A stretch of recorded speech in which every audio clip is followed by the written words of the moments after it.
So, as some of you know, Lucky's wedding suit was intended to be a possible series finale since the folks in charge of the show didn't know if they were going to get renewed at the end of the season. Hence why there are so many cameos and throwbacks at Lucky and Luanne's wedding. But who all showed up? Well... It isn't right. It's birdseed, dude!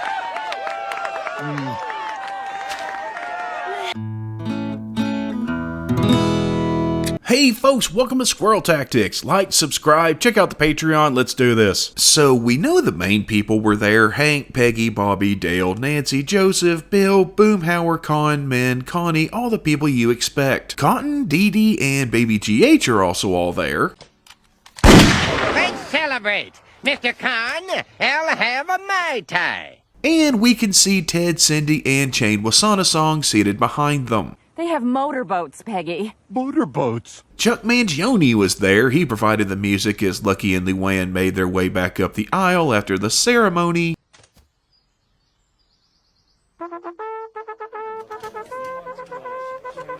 And as they head down the aisle, we see Maddie Platter, Luanne's grandmother and victim of a terrible retcon. It's all your fault. You and people like Henry Winkler. Then there's Meemaw Boomhauer, Boomhauer's grandmother, who previously appeared in Dang Old Love. You don't take my loony little... What, Meemaw did?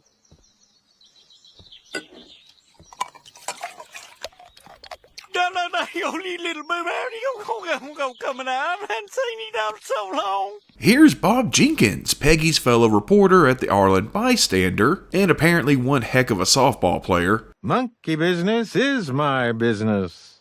Behind him is Hank's boss, Buck Strickland, a man who should need no introduction. Oh, sorry, Bobby, I was making a hot toddy before you showed up. You want a hot toddy? Hot toddy will calm your nerves. Oh, thank you, sir. Miss Liz! 2 hot toddies! Lane Prattley. Lane Prattley. I own Prattley Ford, Prattley Hyundai, and got my eye on Prattley Cadillac.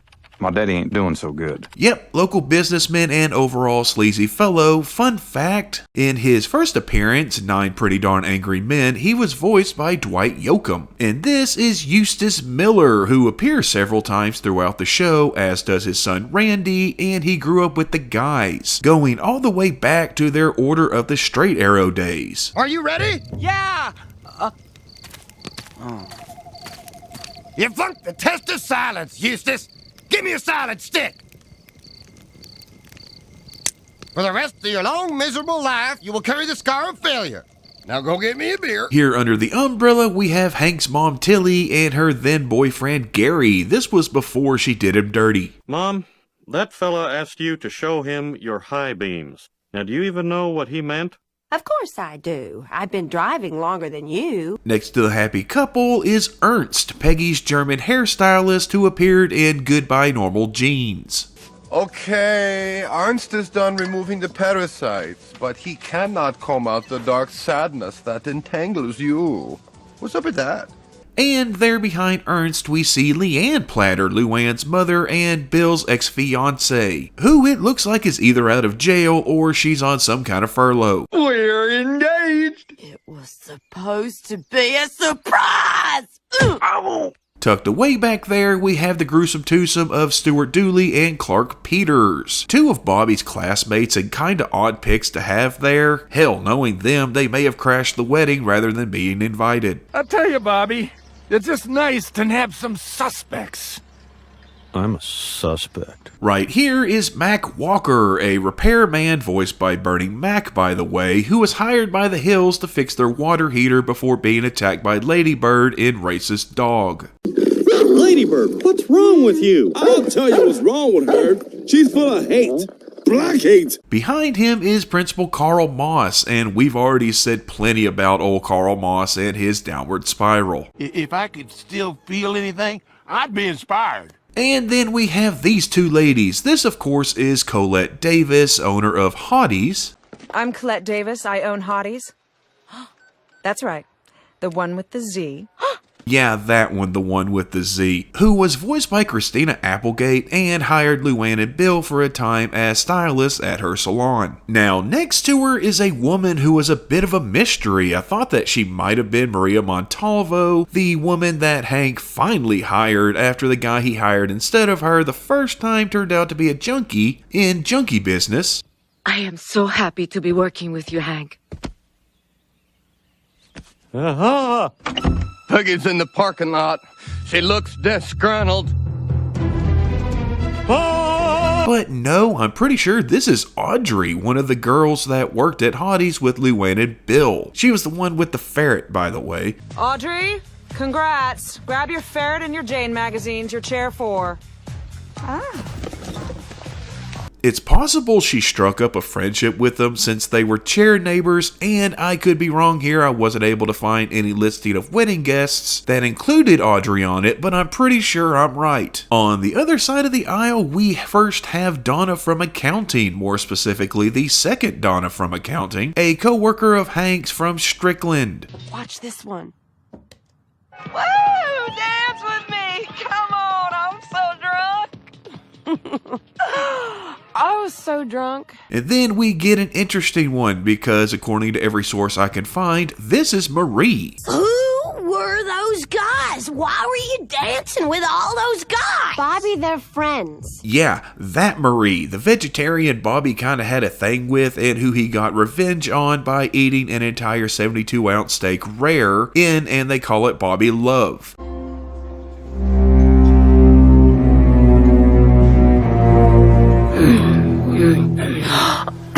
Again, a rather odd pick to have at Lucky and Luanne's wedding, but, you know, it's a throwback. Two guys that do make sense are Elvin and Mud Dauber, Lucky's two redneck buddies that are introduced to us through Con in The Redneck on Rainy Street. And next we have Anthony Page, better known as Twig Boy, who was a social worker in the pilot episode, as well as working at a sober house and being Leon's advocate in junkie business. Call me if he gives you any more trouble, Leon. Don't call me Leon anymore. That's the name I use drugs with. From now on, I want to be called, Hank Hill. No, that's too far. I cannot accommodate that. I won't. It's not up to you, Hank. It's up to Hank. Another person that people find hard to identify is this guy right here, Claude Stokes, who you may remember as Bobby's talent agent in Husky Bobby. Hey, take a seat. Can I get you something? Water? It's in a bottle? When you reach the top, son, you'll find most everything is. By the way, this was back when bottles of water weren't that common, and typically it was the higher end brands that came by the bottle. Here we have Patch Boomhauer, Boomhauer's younger brother, who was voiced by Brad Pitt and appeared in Patch Boomhauer. Yes, that's the name of the character in the episode. You hiring him is just plain sleazy. It's over, Patch. Dang on, no, baby, talking about not me, man. Talking Hank. Dang on, Hank loves hookers, man. And interestingly, next to Patch is Tammy Duvall, the prostitute from Oklahoma City that lived with the Hills in Ho Yeah. How do my girls look, Hank? I wouldn't know. I always found it funny that Patch was sitting next to the call girl, or possibly former call girl, rather than his brother and grandmother. Then we've got Eduardo Felipe, best known as the actor who played Monsignor Martinez, who was featured prominently when he brought Peggy to Mexico to tutor his children, and she mistakenly thought he was wanting to have an affair in flirting with the master. Oh, this is so embarrassing. Yes, it's quite comical. Look, my wife finds it comical as well. I'm sorry. He probably flew in from Mexico for the wedding, but someone who flew farther was Junichiro, Hank's half-Japanese brother. He's both Hank's half-brother and he's half-Japanese, that we met back in the two-part Returning Japanese episode. What's your name, boy? You speak English? My name is Junichiro. Jenny? Junico? Juniper? Junichiro. Ah, so nice to meet you, Jushello. I'm your pappy. Oh, what the hell? In front of Junichiro is Sharona Johnson, Luanne's overachieving schoolmate from beauty school. All right, It was Shavannah Johnson. It's not fair. She works really hard. And in front of her is Luanne's beauty school teacher, Miss Crimser, who didn't always have the best relationship with Luanne. Miss Platter, where is this mother you've been going on and on about? Oh, she's on her way. Yeah, sure. What a bitch. And last on this side is John Redcorn, who should also not need an introduction. Hey, do your people even celebrate Thanksgiving? We did. Once. And then we have this fella right here. I think he's supposed to be Joe Jack, though it's on he's not wearing a hat, so yeah, that's kind of out of character. How's your back, honey? Great, Joe Jack. How's your gambling problem? But I think it's actually possible that this is Hoyt Platter, Luanne's dad. Here, I owe you. See, on the oil rig, he's like money. Dad, were you in the state oil rig or the federal? Smart man. Who could have gotten a day pass from his lifetime oil rig contract. Also, here's Octavio, Dale's girl Friday. He was actually standing next to Donna earlier, but we only saw part of him from behind. Back off, Hank, or Octavio will mess you up. Gribble, I don't care if he stays or goes. Where's the money you owe me, ese? You heard him. And the last guest we haven't mentioned is Enrique, Hank's co-worker from Strickland, who has been prominently featured in several episodes. I believe, Hank, we'll win because our Lord Jesus Christ chose us to win! Okay, Enrique. Oh, and it's really hard to make him out, but this guy right here, yeah, that's Roger Buddha Sack, another co-worker of Hank's at Strickland who started out as a defensive driving instructor voiced by Chris Rock. Oh, please, Roger, you're just mad about those pictures. No, my wife's mad about those pictures. I was 30 days sober. And one thing I suppose I should bring up here is that there is a deleted scene that takes place after the ceremony where the guys are in the alley drinking, and it's mentioned that it's only been a year since Luanne moved in with them, meaning that the entire show up to that point had taken place over the span of a year, which is of course impossible. Boy, I can't believe it was just a year ago that Luanne's mama stabbed her daddy with a fork and she moved into our house. Feels like 10. They then proceed to bring up multiple things that had happened in the show, like the flood, the tornado, Megalomart blowing up, the church and fire station both burning down, and Hank losing his sight after walking in on his mother having sex, among quite a few other things that had happened during the show. And a few things are presented as never happening. Remember that time I stole the tank from the army base? That never happened. And I wasn't born in a bathroom at Yankee Stadium while Cotton tried to kill Castro with a blow dart. Really?